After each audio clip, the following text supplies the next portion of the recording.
Name your company, sir. PPM 2000. What's your website? www.ppm2000.com. And your name and title? Brian McIlravey. I am the co-CEO of PPM. Oh, interesting. Okay. Co-CEO. Co-CEO, right. yes. We have two CEOs, of which I am one. What does what does your product do? What's it do? We do integrated incident management software. Now, so integrated is the word. Integrated is a key word. So what we do is we take any mission critical or mission essential systems, and we make sure they integrate, interact, and communicate. That's a very important piece of what we do. So all systems that we connect to streamline as one process. We're very unsiloed. We don't like siloed systems. Every system on the show floor, every system that anyone is using should connect, should interact, and should communicate. So what I mean by that, integrate just means connect systems together, right? They're connected. And anyone here will say, we integrate to X. Well, all that means is you have a connection. What we do after the connection is we make the systems smart. So we make sure they communicate, and we make sure we interact with those systems. So I'll give you an example. If you have a door forced open alarm go off, we're going to listen for that alarm, right? We're going to pick up that alarm, and when the alarm goes off, there's a trigger. That trigger does something. And if you take the door forced open alarm, let's say it's 8 o'clock in the morning or 10 o'clock in the morning, we know that everybody gets those 2,000 door forced open alarms. They do a control, highlight, delete, and they're gone. What we do is we say, we'll listen for it. When the panic alarm or the door forced open alarm goes off, the system says we have an alarm, and we say, yep, we hear it. Now we do something about it. We say, okay, it's 10 o'clock in the morning. We don't need an action, but we're going to take that and we're going to create an activity report over here so we have a record of this event occurring. That same event happens at 2 in the morning. Well, that's a different scenario because it's outside the boundaries where the alarm goes off and it says we have a door forced open alarm. You read a rule for it, yeah. Yep. And we say, okay, yep, we hear it. This time it's 2 o'clock in the morning. We have a different action. We could take it. We're going to send it up to the command center. We're going to create a dispatch call. As soon as that call starts, we're going to do more actions. We're going to send out notifications. We're going to send information down to the officers in the field. Those systems are communicating on their own. They're doing the work for us. When I get that notification on my device and I say, oh, you have an alert, and I say, okay, I'm responding, or I interact with it, now I'm interacting with the system to then have the systems do more communication. So I send it back to them. It does another communication. So we make sure that the systems are not just integrated and connected, that they're actually doing work for us. They're smart. Right. They're doing the work. They are doing the work that we would normally have to do. So we're making that process way more automated. What that drives is efficiency, right? So think about it from this aspect. Something as simple as an alarm comes in. As soon as you pick it up, you're already generating data. And that's why on our screens here, you see lots and lots of numbers because we love data. We love to take as much data as we can because data is intelligence, right? To a chief security officer, all their data is potential intelligence. It's decision making. That's right. Yeah. So we want data. Now, the hardest part about data is getting it into the system because nobody likes writing incident reports. Nobody likes reading incident reports. They hate it. It sucks. But everybody has to do it. It's mission essential. It's not critical because the walls won't fall down if you don't do it, but it's a mission essential piece of your entire security process. So something like an alarm, when it goes off, we want the data. And the second it goes off, you have data. You have a date, you have a time, you have an action. Every step after that is another piece of data, another thing that's happened. Everything you did, everything you saw, every action you took is a piece of data. As soon as that event is done, you want that record over here because it's now intelligence. Well, the hard part of that is, well, I don't want to stop what I'm doing and I have to enter my incident report, or at the end of the day, I have to do 200 incident reports. I'm going to stay on overtime for 2.5 hours to get these done.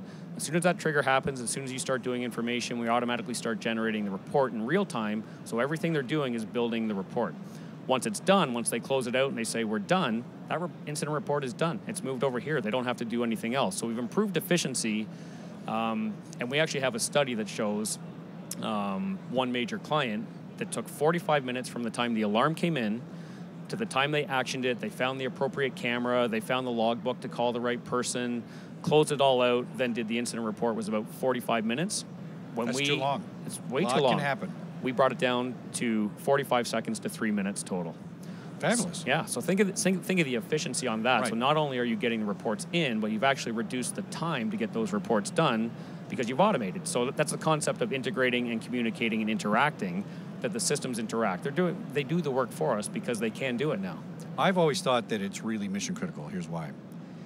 If I have a pattern in your data that shows this alarm goes off every Wednesday at 3 o'clock in the morning, and we all assume it's a false alarm, but I can correlate that with other data, yes. I might be able to prove that there's something actually going on instead of dismissing it. So I view data as mission critical. I agree with you too. It's mostly mission essential, but you can turn it into something to find yes. bad guys. Yes. Needle in the haystack, right? I mean, well, it's mission essential from the part that, or mission critical from the part that you have to have it. Data's here. Data is everywhere. Right. You cannot not escape data. But think of data from this aspect and how it can become critical. When you get into the realms of big data and searching for data, I think what a lot of people get trapped in, especially some security directors, is they look specifically for one thing and they don't know what they're missing, right? Right. So I'll give you an example. So every week you have that report, or you have your report that says we have the same alarm going off at 3 o'clock every week, right? It's essential to give people more information that they weren't looking for, or something they wouldn't know. So I'll give you a relation to that. You book a flight from Toronto to LAX. You say, I want to leave Monday, and I'm going to come back on Friday. You get your list back and says, here's your available flights, and here's how much it costs. But then you get a pop-up on the side that says, did you know that if you leave on Tuesday and you come back Saturday... Oh, US Air does that all the time. You'll get $600. What they're doing is an associative rulemaking, or what they call a slot fill. Associative rulemaking. Yeah. Oh, great term. They use associative rulemaking, and that piece is called a slot fill, that they've given you something that you didn't ask for that they think might be important to you. So apply that to security, or to your scenario. You have this alarm that goes off at 3 o'clock every week, and you do a report and you say, I wonder why it's causing it. And I say, well, did you know that 80% of those alarms, Cora is on duty every time that those alarms go off? So I've given you something that you didn't look for, or something that you might not have naturally looked for, or something you just didn't even know that is associated to a problem. You can't do that without data. Right. And I know Cora is a terrible employee. It just so happens I know that, and now it makes all sense. That's right. Makes That's sense. right. Yeah, I'm surprised it's 80% and not 95%. Exactly. Right? Right. But that's where data becomes critical. You don't want to call it the needle in the haystack, but you're trying to find those little bits of data that solve problems, because data is relative to risk, right? Right. You're trying to find your threats, how often they happen, and their impact. Threat, frequency, impact related to risk, which comes from a threat can be active shooter. If it happens once every 10 years, you have a low frequency, high impact. But if you're having door forced open alarms, or you're having laptop thefts, you have a threat, you have frequency, you have impact. How do you do a risk assessment if you don't have that data sitting at your fingertips? And when you have it at your fingertips and it becomes proactive, so now I'm giving you information, I'm feeding you information to say, here's some things you need to know about. What are you going to do about it? That's where you have to interact. Right? Now, do you write? Are the queries already written in the system? And They can I are. write my own? So we have so you can write your own. You can query all you want. Right. But again, you're going to be querying for things that you're looking for in our specific team. And by the way, is it a specific query using that search code, or is it click filter out these things so then I can see one thing? Two different ways to do it. Okay, both. All right, good. It's both. But what we do is we try and add value. So you can go search for your own reports, but there's no one better at reporting on our system than us. We know how to work reports. Exactly. We know what data is in there. We know how to find the data. So we like to spoon feed. So we have a service called Virtual Analyst. Because we're running in the cloud and we have the data, we can give you the reports that you need. You don't have to go work for those reports. So if you have an annual report, a quarterly report, a daily report, a weekly report, there's nothing worse than having to go do those reports, right? Someone comes and you say, hey, Chuck, we need that report, and I need it by 4 o'clock. And you say, well, how am I going to get that done by 4 o'clock? We can do it in about, I think it takes our guy about 20 minutes, but we can do it in 2 hours, and I'll give you a real-life example. We had a client in California, had his analyst quit, had his quarterly report due the next week, called us and said, I need my quarterly report done. Can you guys help me out? We said, sure we can. We have a service called Virtual Analyst. We'll get it done for you. You know how long it took? 2 hours. Amazing. 2 hours. Yeah. 2 hours. So that's the efficiency of being able to give people the information they want. Because again, no one likes going to do it. So if you can give it to them, spoon feed them, give them things they're not looking for, you have a massive intelligence engine at your fingertips that relates to your whole security program, as long as you're collecting the data. If you're not collecting the data, you don't have anything. This is a relational database.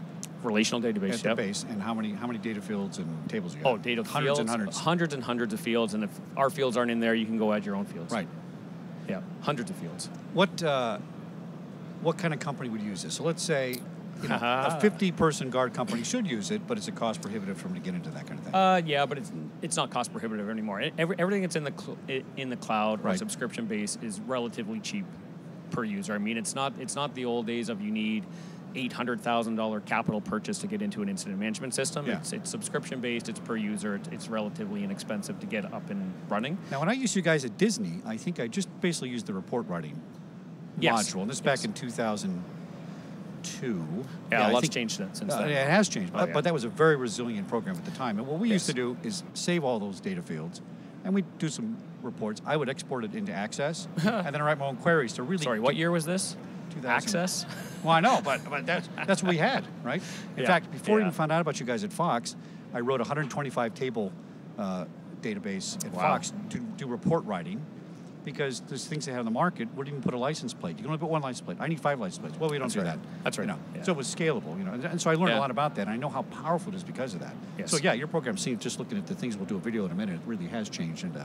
Oh, it's changed. It's changed dramatically. I mean, because your clients are guards, kind of. Some of them, the dispatch center, it has to be user friendly to a degree. It's both. The head guy's got to be the analyst, but you got to be able to push the buttons. When people say who uses your product or what are your verticals, we are not a vertical specific as far as we only do campus or we only do this or that. Our vertical is any organization that identifies and responds to incidents, or they document and investigate them, or they do both. So Microsoft, one of our global clients, is a both. They have an operational team. They have 3 command centers around the world that all inbound incidents come into the command center. They service them out. They respond to it. They document. They do their first stage incident reports. Then they hand things over to the investigations I interviewed group. Mike Howard a couple months ago. Mike Howard, He, yeah. he described this he's a good process. friend of That mine. was you guys. Yeah. Oh, very good. Yeah, Mike's All a good friend of mine. He's an excellent guy. Then they pass it over to the investigation side. The investigation side takes it over. So we have clients that might only use the investigation side. They don't have an operational group. Sort of like when you were at Disney, you probably only had the investigation report side. Even though you had operations, our product I was in charge of operations and facilities and things like that. But yeah, right. But back then, we only had the one side. Right. Now, since we have both sides, we have the operational side that fits into the, I don't want to say the word PSIM, but something very similar to that. I don't want to put us into that pigeonhole, but we do all the things that a PSIM system can do. We look for alerts, we respond, we document, we manage all the way through. What we do different is during that event when we're collecting all those bits of data, we want it at the end so we can do the analytics on this side, which most organizations don't do. They do the response very well. You think they're still not doing the analytics? It's amazing. They don't. They do some. There's a lot of good tools out there that have some tracking, but not near to the extent that we track. Not the detail, not the way the records are managed, and not the way the records are structured so you can get good data out. I wish I had this back in '96. I was at Fox and somebody stole a couple beta machines worth about 150 grand. So I took all the phone numbers from the studio, about 30,000 of them, and I dumped them in Access. And then I took all the ads from the recycler throwaway free article newspaper, and I put all those phone numbers in, and I data matched a recycler phone number to an employee phone number. And we busted the guy. We caught him that way. Yeah, but that was all done by hand and importing and stuff. So it's so powerful. You can find things you don't even know what you're looking for. People have to do it. Okay, I'm going to show you one thing here. Okay. Just as we still on radio, so describe it. Still radio. visually. Yeah, I'm gonna I want to show you this because what you just described is what we call a dynamic link analysis. So in our data field, if you can envision that you have hundreds of incidents, you have hundreds of things going on, right? Yeah, maybe thousands. Yeah. Yeah, you're big. So up here we have this tool called visual analysis. Let's get me some records going here. So what we do is called a dynamic link analysis. So what you did is you took a thing you're investigating, you want to see what's related to it. We now do that automatically for you. I can't. It's not this. It's this. Anyways, what you did way back when manually, we now automate that process that you could do. How long did it take you to do that? When you were pinning things together? It took about a week with the programmer and, big query. It took a long time. Yeah. So now, same thing, kind of similar to the report we did in 2 hours. You could probably do that in 25 seconds. Yeah, it's amazing. Yeah. So your view on the industry is a lot of people are still not doing that part. That's just fascinating to me. Yeah. No. And what's fascinating is they should be doing it. So back to the Is it because they don't understand it? I think it's part they don't understand it. sometimes I have to think they don't really know the impact of what they're missing. It just seems your data is there. If you think right now, there's been some case law and some findings that say you can no longer use the excuse of I didn't have the data because the data is there. You can't say I didn't have the data. What you have to say is I was not collecting the data and I didn't action on the data, and guess what? Now you're liable. The data is there. You should be collecting it. You pretty much have to in some cases. If you look at things like the NERC SIP and some pieces now say you must be tracking. Yeah, in California, you have to collect things. You have to, yeah. And there's a lot that say you have to, but the ones that don't say you have to doesn't mean you shouldn't be doing it. You have to do it because when the time comes and something happens and they say, why didn't you do this, or why didn't you do that, or why was your process flawed? And you say, well, we didn't have the data. No. The data is there. You were collecting it. It's everywhere. That's right. It's everywhere. So let's say this company I used to work for, we had a baby monitoring product that went around the umbilical cord clamp. Yeah. And that was a system that if you tried to take the child out of the building, it locked down the mag locks. Right. And Sure. still the child. Yep. So your program could interface with that. Of course, yes. And collect, because this system may not collect it the same way, it could collect alarms and alerts. We absolutely do. Of course, all the way up to a breach, so to speak. Yes. And then push that data out in conjunction with the system. So it's also kind of redundancy.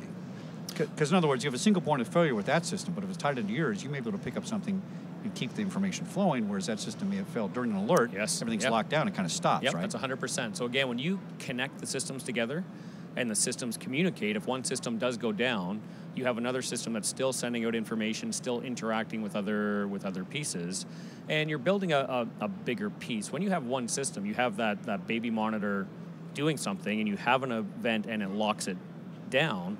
All the other actions that have to happen. The first thing is I want to know going to dispatch to say, hey, we have a pretty serious event here. Someone's trying to steal a baby. Yeah, start a call and get someone down there. And that system doesn't do that. That system doesn't call a guard. That system just says we have an alert and I've locked the door. Does your system? But who does it tell?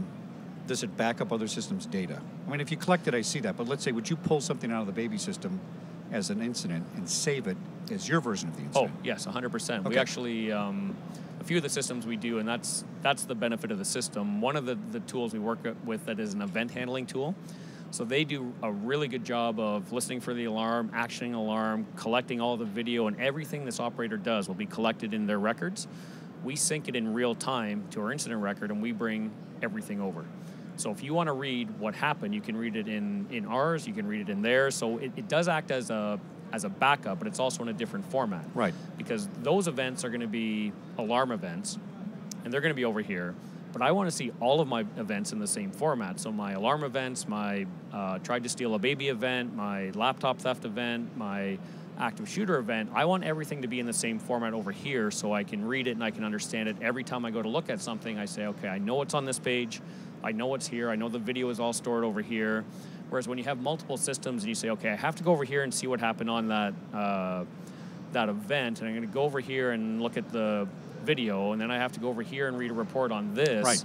The standardization is removed, and you don't really know what you're looking for. You can't search it. Right? You really can't search it. So the other advantage, when you have one in the big pot, you can search everything in the pot. When you have multiple siloed systems, you can search, but it's really, really hard. It's cumbersome, right? It's really, really hard. So when you put it all in the same bucket, duplicate it or back it up, however you want to word it, everything becomes standardized. It becomes easier for the user to say, I know where all my information is, I know how to read it, and I know how to get information out of it. Now, back in the day, I used to do HTML reports. Nobody knew what HTML was, but you could write it in Word, right? Sure. And then I would send it off to the lawyers, and they could click on things and connections. Yeah. And I had to manually take an incident and put all the things with chronological timestamps. The guy opened the door. Here he is on camera. He went to his office. He made a phone call. Can we sort that way? I do want to see what's going on with video. I do want to see what's going on with door alarms. But can I put it all together and say it's all... Because that'll show me a pattern, right? I could, wait a minute, this Chuck guy keeps popping up in my chronology here all over the building.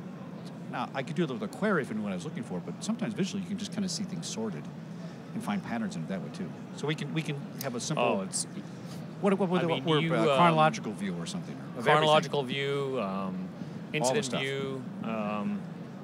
So on here, when we get to showing you. So again, taking that, how do you see things relative? How do you view things? If I start from this I'm going to turn on the video. Sure, and you can talk. And we'll just film it. That'd be great. Yeah, that'd be great. That'd be much better. So, when you were talking before about how do you see things that are relative to each other, how do we know who's connected, or where is it on the timeline, or what are we looking for? We do what's called a dynamic link analysis. You can see it by anything you want. So I'm going to take this one incident and I'm going to say, what is related to this incident? And it goes and says, oh, for this incident, here's all the people involved in the incident. Here's some organizations that were involved. Here's a restricted incident. And we have some people. Here's a guy. Here's my suspect, Jeffrey McIlravey. What's he related to? What else has he done? And it'll go through the database and start showing you all different kinds of relationships in the database. So we can go through and... It's visual. That's excellent. Yeah, it's a visualization tool. Now we get into what we call triangulation, where you have multi-points to say, okay, these things are all connected together. These officers went to the same call. This person here has been involved in both incidents. And this is a relationship chart. If I go down here and I just click this little button, now I have it all relative to time. So in your question, can you see things in relation to time?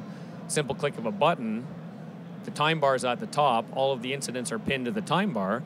Now I see everything relative to time. So I probably have on this little chart right now, I don't know, a couple hundred data points on it, and I did this in two or 3 minutes. You know, from an evidence point of view, that's invaluable. Yeah, speed. So when you were talking before you put about that in how you court used to to show that to somebody, the chronology of this, it's very powerful.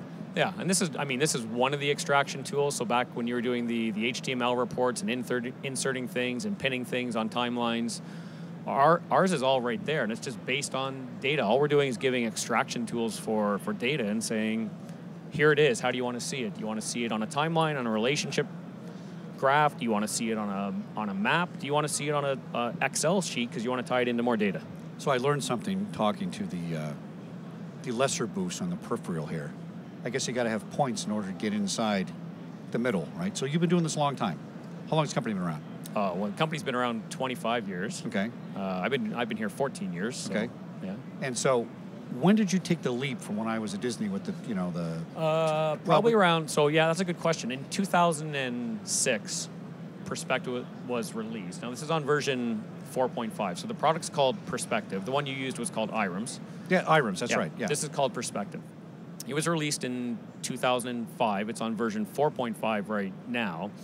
And it did a dramatic reface from IRAMS, because when IRAMS was built, if you think back then, it had the incident reporting side. Remember, it also had a little training piece in it where you could record what training. It had a building index, so you could mark down what all your buildings were and how far away they were from a fire hydrant and things like that. When we redid this, systems had started to change, and there were building systems out there. So you no longer had to be the security guy keeping track of where the buildings were. There was a system for your buildings. There was a system for your people, because there was HR systems.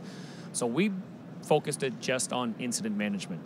And our focus was then, let's make it end-to-end incident management, because again, back when PPM started, we were incident reporting and investigation management software. We didn't do any of the front-end stuff. Oh, okay. Now, all of those incidents that we were reporting on came from a front-end incident. So why not start connecting to the front end where the incident starts, get the data right from the start, record it all the way through, create the incident report. It does two things. One, we're getting the reports that no one likes to do. We're doing it automatically for them. Number two, for root cause analysis, you're going all the way back to the starting point of an event. It started right here, and here's everything that happened, and you're collecting it as you go, not going back to the report and saying, what did I do? Oh yeah, I did this, and I did this, I did that. So our big about face came in 2006 with the release of this, and then just over time, it's grown with technology. So it's now a web service-based program. Right. It's held in the cloud. When you're at Disney, it would have been an on-premise application. Right. So now it's a cloud-based application. Everything's driven over the internet. Things integrate and connect much easier now than they used to. Now that we have web services and things like that, a connection is easy. Opening up their platforms too. In other words, they're not going to survive unless you share the usage. Yeah, if you share, and our belief is our API is 100% open. It's 100% free. Right. We don't say, if you want to be part of us, you have to pay us $15,000 to get our little piece of the pie so you can have part of it. Are you guys based in Canada by chance? We are. It's coincidence you should say that, because I'm walking around here, And I've picked out about 5 companies that I said, you know, that looks really interesting. Because there's a lot of very good people here and good companies. Yes, right? excellent. Yeah, yeah. But there's some unique ones, right? And you're a unique one. They're all Canadian. All Canadian. And I say this on every show I've done. One of my favorite shows is How It's Worked or How It's Made or something like that. How It's Made, yes. Because it's one of the best shows. Well, there's an American version, except guess what? We don't have any manufacturers. But every one of those things on your show are Canadian manufacturers. You guys make the little covers for shoelaces, the little... Oh, a flugel binder. You make that stuff in Canada. They make everything. I don't know if that's the real word. I made that one up. So my guess is you guys are leader in this space. Am I wrong? We are the leader in the space, yeah. We've been around... we are the leader in the space. Okay, good. Yes. I'm just a coincidence. I'm finding the leaders, too. Yes. So your open platform comment is interesting because every one of the Canadian companies is like, well, sure, why would we do that? And the American companies are, no, that's proprietary. We can't share our information. Exactly. It's a whole different business mentality. Yeah. It's very well, interesting. when you openly share, it makes it better for the people using it. If I have a client and I say, well, if you need to connect to your access control, your video, your HR, I don't want to make it difficult for them to do it. I want to make it easy. So we say, here, take our API and go connect it. Now, I can't guarantee everybody on the other side of the fence is going to play nice in the sandbox. Most vendors do right now. But if we say, here, take our API, go connect, or we'll help you connect it, whatever you want to do, that's better for us because we're helping them use the system better. They're being more efficient. We're not charging them up the wazoo just to get access to connect our system to another one, which we should be doing as vendors anyways. Right. So it just makes it better for us. It makes it better for the client. And most vendors now are fairly open about sharing back and forth. I mean, usually when you have an integration and connection discussion, the tech guys talk within a day. You have a sandbox built for each of you to connect to your systems in the cloud. You start working on the integration. You get it done really, really quick. So, what's on the drawing board? Any secret squirrel stuff that you can hint at us? The biometrics, maybe? Yeah, something? but if I do that, then... Okay, you don't have to. It's cool. But then I have to kill you. And no. We are always... Only always if you do it on the innovating. radio, so it's a show. That's right, yes. The biggest things for us are, for me, I think mobile is a huge thing. Everything has to be mobile. Has to be mobile. Has to be mobile. And a lot of places around here don't get that part. Yeah. It's really weird. Yep. I think right now, because pretty much everybody in the world, and everyone at this table anyways, has a mobile device. Everybody has one, right. And we want to do things on our mobile device. So you have to start taking anything that a user does at the desktop level. You have to assume they want to do it at the mobile level. And you want to keep driving that efficiency, right? So for us, we're going to really keep pushing the mobile stack to make sure anything they can do on the big screen in the office, they can do on their phone. Do you have it do now it anywhere? Oh, we sure do. Yeah. Oh, you do? Okay. We're just going to improve upon it. Build improve. Keep moving it, make it more efficient, more options, things like that. So mobility is probably our biggest piece. And then the second piece on the drawing board is because we were historically the incident reporting company, and we're much more now on the front end. It's just much more integration work with other vendors, building up the integration stack, and keep that piece is our biggest growth piece. Do you feel your strongest point for the integration piece would be the data collection and correlation? There's a guy down here, this other Canadian company.